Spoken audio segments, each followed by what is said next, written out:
Alhamdulillah. Alhamdulillahilladzi ja'ala yawmul 'id lil mu'minin wa ja'ala yawmul jumu'ah.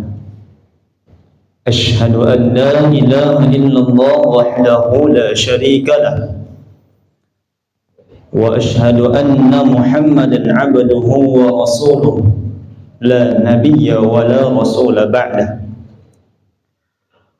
Allahumma salli wa sallim wa barik ala sayyidina Muhammad wa ala ali sayyidina Muhammad. Faqala Allah Ta'ala fil Qur'anil Karim wa huwa asdaqul qailin. Ya ayyuhalladzina amanu taqullaha haqqa tuqatih wa la tamutunna illa wa antum muslimun.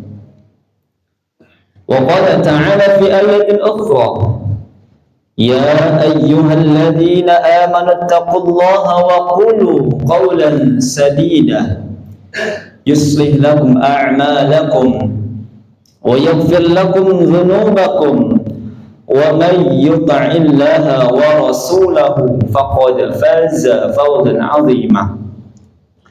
Ibadallah, usikum wa nafsi bitaqwallahi wa ta'atihi faqad fazal muttaqun.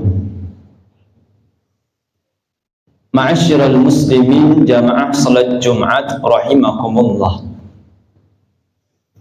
Bersyukur kepada Allah Subhanahu wa Ta'ala dengan mengucapkan alhamdulillahi rabbil alamin. Sampailah hari ini Allah Subhanahu wa Ta'ala masih melimpahkan begitu banyak nikmat kepada kita. Bahkan tentang nikmat ini Allah sebut di dalam Al-Quran, Qul law kana al-bahru midadan li kalimati rabbi. Kalaulah seandainya ada di antara manusia yang ingin menuliskan nikmat dan karuniaku, begitu kata Allah, walaupun seluruh isi air lautan yang ada di atas muka bumi dijadikan sebagai tinta untuk menulisnya, la nafidal bahru qabla an tanfada kalimatu rabbi. Maka seluruh isi air lautan yang dijadikan sebagai tinta untuk menuliskan nikmat itu tadi telah terlebih dahulu habis. Padahal nikmat dan karunia Allah masih sangat amat banyak yang belum sempat tertulis.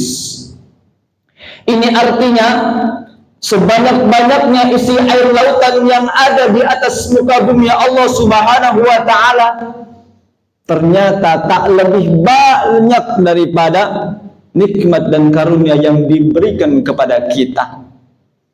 Maka wajar, sangat wajar tatkala di dalam ayat yang lain Allah katakan, wa in ta'uddu ni'matallah. Kalaulah ada di antara manusia yang ingin menghitung-hitung nikmatku, tegas Allah katakan la tuhsuha, tidak akan sanggup mereka untuk menghitung nikmatku.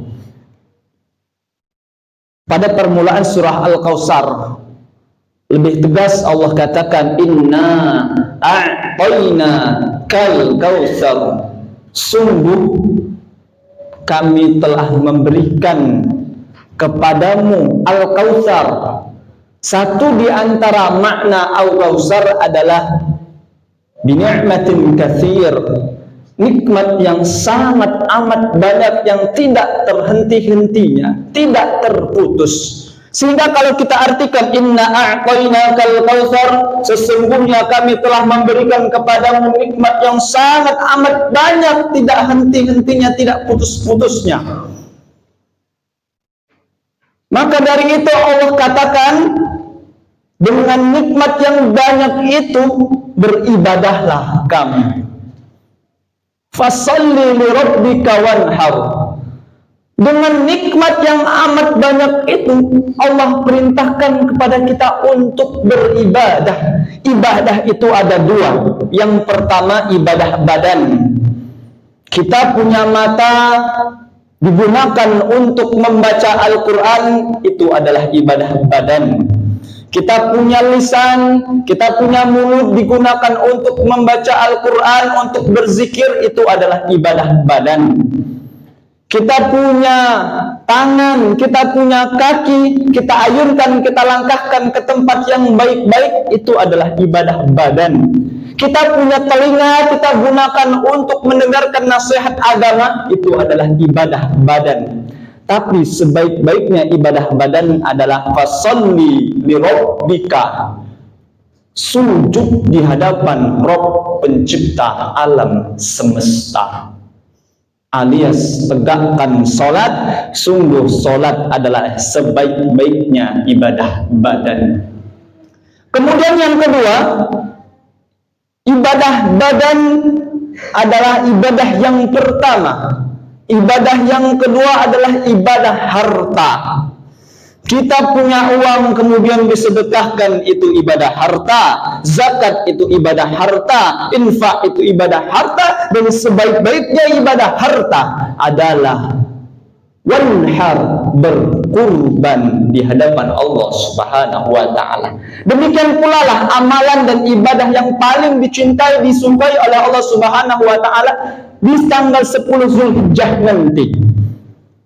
Kata Rasulullah sallallahu alaihi wasallam, tidak ada satu amalan pun yang paling kucintai dan kusayangi, yang paling aku sukai, kecuali min hiraqatid dam, menumpahkan darah dari hewan kurban.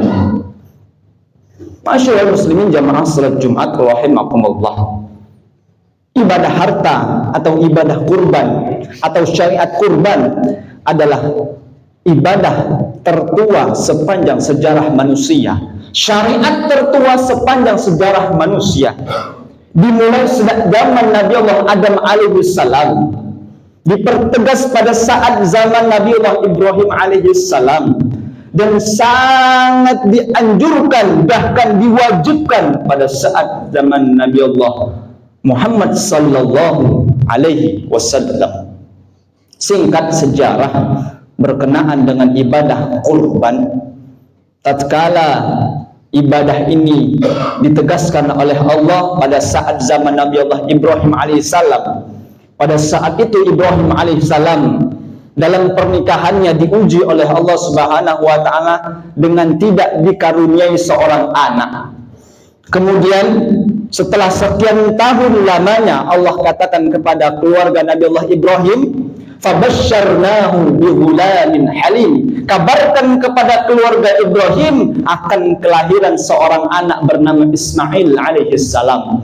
Kemudian setelah lahir Ismail, beranjak dewasa Ismail, kemudian Ismail pun tumbuh dewasa, datang lagi ujian dari Allah, perintah dari Allah. Apa perintah itu?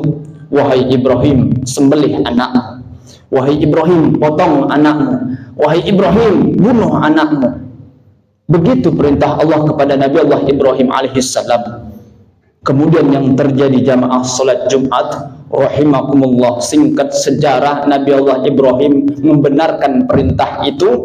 Kemudian disampaikanlah kepada putra tercintanya itu, falamma balagha ma'ahu sa'ya qala ya bunayya inni ara fil manami anni athbahuka fanzur madza tara. Ketika Ismail sudah sampai usia remaja, dipanggil Ismail, ya bunayya, wahai anakku tercinta, inni ara fil manami anni athbahuka, sungguh aku melihatmu di dalam mimpiku bahwasanya aku diperintahkan untuk menyembelihmu. Fanzur madza tara, bagaimana pendapatmu wahai anakku tercinta. Kemudian apa yang dilakukan oleh Ismail alaihissalam dengan lembut, dengan santun, Ismail katakan, qala ya abati, wahai ayahku tercinta, tersayang, if'al ma tu'mar, lakukan saja apa yang diperintahkan oleh Allah. Satajiduni insyaallahu minas sabirin. Tatkala engkau lakukan itu, engkau akan mendapatiku termasuk orang yang sabar. Ketika Ibrahim dan Ismail telah berserah diri di hadapan Allah, taat akan perintah itu, Apa yang disampaikan oleh Allah? Falamma aslama wa tallahu lil jabin. Keduanya sudah pasrah saat di detik-detik penyembelihan Ismail alaihissalam. Allah bangga kepada Ibrahim, Allah bangga kepada Ismail. Dipanggillah malaikat Jibril, wahai Jibril, panggil rombongan malaikat yang lain. Lihat di bumi ada hambaku yang begitu tulus, ada hambaku yang begitu patuh dan taat. Aku bangga kepada mereka. Engkau harus bangga juga. Ketika malaikat Jibril dan pasukannya melihat perbuatan seorang ayah dan seorang anak, Ibrahim dan Ismail, maka pada saat itu malaikat pun juga ikut bangga. Apa yang disampaikan oleh malaikat? Bertakbirlah malaikat, Allahu Akbar, Allahu Akbar, Allahu Akbar. Kemudian kalimat takbir itu menggentar sampai terdengar oleh Ismail dan Ibrahim. Ismail pun juga mengatakan la ilaha illallah wallahu akbar. Di tengah-tengah kepasrahannya Ibrahim, Ismail mengatakan la ilaha illallah wallahu akbar. Dan pada saat ingin detik-detik penyembelihan, Ibrahim pun juga mengatakan Allahu Akbar walillahil hamd. Itulah sejarahnya lafaz kalimat takbir yang kita lantunkan, yang kita ulang-ulang setiap hari raya Idul Fitri dan Idul Adha. Allahu Akbar, Allahu Akbar, Allahu Akbar. Itu malaikat. La ilaha illallah wallahu akbar. Itu adalah Nabi Allah Ismail alaihissalam. Allahu akbar walillahil hamd. Itu adalah Nabi Allah Ibrahim alaihissalam. Saat telah sampailah ujung pisau ke leher Nabi Allah Ismail alaihissalam, Allah katakan kepada malaikat, apa yang disampaikan oleh Allah? Wa fadainahu bidzibhin azim. Malaikat ganti Ismail dengan seekor kibas. Dari kisah ini jamaah salat Jumat rahimakumullah, dua pelajaran yang bisa kita ambil. Tatkala kita hari ini meniatkan diri kita, meniatkan hati kita untuk beribadah kurban di tahun ini, yakinlah Allah dan malaikat akan bangga kepada kita sebagaimana Allah bangga kepada Ibrahim alaihissalam dan Ismail alaihissalam. Itu yang pertama. Kemudian yang kedua, percayalah ketika kita taat, ketika kita patuh akan perintah Allah, perintah berkurban ini, yakinlah itulah yang akan mendatangkan pertolongan Allah di dalam hidup kita.